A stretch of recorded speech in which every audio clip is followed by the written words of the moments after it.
ঈদযাত্রায় বাড়ি ফেরার পথে টাঙ্গাইলের কালিহাতীতে রড বোঝাই ট্রাক উল্টে প্রাণ গেল 15 শ্রমিকের। 3 জেলায় সড়ক দুর্ঘটনায় নিহত আরো 5।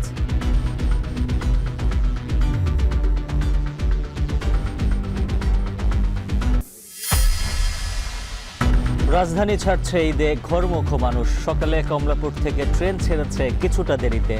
বাসের জন্য অপেক্ষা টার্মিনালে। গাজীপুরের চন্দ্রায় যানবাহনের চাপ।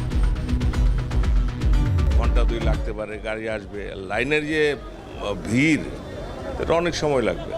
এক্সপ্রেস ট্রেনটা আসার কথা ছিল 9টা 10-এ, বাট এইটা আসে হচ্ছে 10টা 45-এ। তো ভাবছি রাইট টাইমে ট্রেন আসবে, এখানে আসার পর জানলাম যে ট্রেন 2 ঘন্টা লেট।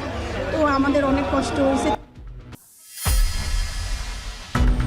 বৃষ্টি উপেক্ষা করেই বেচাকেনা চলছে রাজধানীর পশুর হাটে। জমজমাট সারা দেশে। ক্রেতার ভিড় সত্ত্বেও ন্যায্য দাম পাওয়া নিয়ে শঙ্কায় বিক্রেতারা।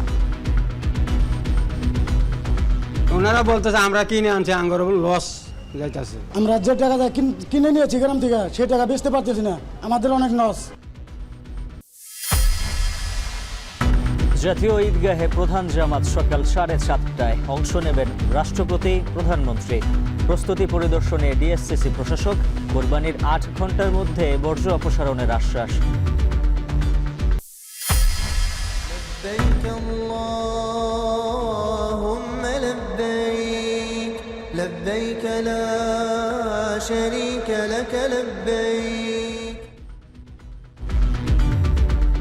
মিনায় অবস্থানের মধ্য দিয়ে হজের আনুষ্ঠানিকতা চলছে। 5 ওয়াক্ত নামাজ আদায় শেষে কাল আরাফার উদ্দেশ্যে যাত্রা।